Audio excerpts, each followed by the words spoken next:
पुणे नंतर आता ठाणे नाशिक महामार्गावर सुद्धा वाहतूक कोंडी दिसून येते।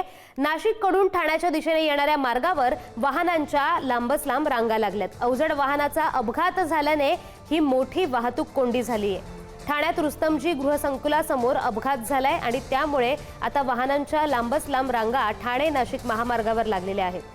तर आताची आपण ही दृश्य पाहतोय ठाणे नाशिक महामार्गावरची। ठाण्यात रुस्तमजी गृहसंकुलासमोर अवजड वाहनाचा अपघात झालाय आणि त्यामुळे वाहतूक कोंडी झाली आहे। तर आपण दृश्यांमध्ये पाहतोय एक मोठा ट्रक टेम्पो हा कारला धडकलाय। तर आपण आजचा दोन दृश्य पाहतोय की काल मुंबई पुणे महामार्गावर वाहतूक कोंडी झाली होती, तर आज ठाणे नाशिक महामार्गावर वाहनांच्या रांगा लागलेल्या दिसतायत। ठाणे नाशिक महामार्गावर रुस्तमजी गृहसंकुलासमोर मोठा अपघात झालाय आणि या अपघातामुळे आता त्या महामार्गावर वाहनांच्या रांगा लागल्यात। तर कालची दृश्य आपण एकीकडे पाहतोय, मुंबई पुणे महामार्गावर वाहतूक कोंडी झाली होती। पुढची बातमी पाहूया। मुंबई पुणे एक्सप्रेसवेवरील वाहतूक अखेर पूर्ववत झाली। तब्बल 34 तासांनंतर टँकर हटवण्यात प्रशासनाला यश आलंय। त्यानंतर वाहतूक सुरळीत झाली। मात्र या वाहतूक कोंडीत अडकल्याने प्रवाशांचे आणि वाहन चालकांचे प्रचंड हाल झालेत। अन्न पाण्याविना प्रवाशांना अनेक तास ताटकळत राहावं लागलं होतं। याच प्रवासादरम्यान वरळी येथील योगेश चव्हाण हा तरुण प्रवासात 13 तास अडकला होता।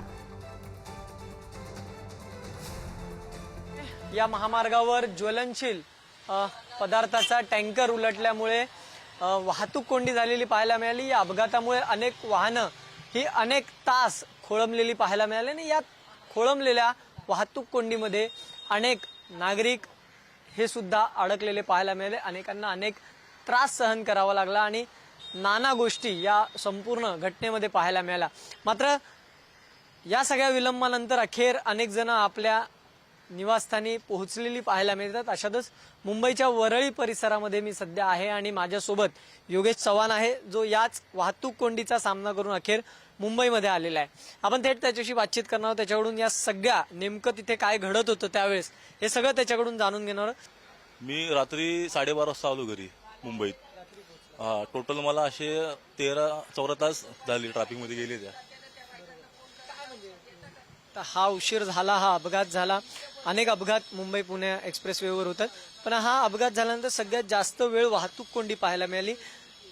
प्रशासनाने नेमकं तिथे पोलीस वगैरे उपस्थित होते का, किंवा ते सगळं लवकर होत होतं का? ते पण त्यांचं काम करत होते पोलीस पण, म्हणजे अर्धा गाडी इकडे सोडतात, अर्धा गाडी तिकडे सोडवते, म्हणजे दोन्ही बाजूने त्यांचं काम चालू होतं गाड्या सोडायचं।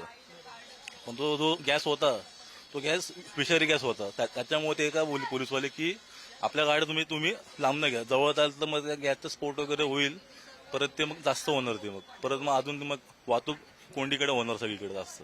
त्याच्यामुळे ते पोलिसांनी पण ते साईडने सिंगल लेनने काढल्या गाड्या बाहेर सगळ्या।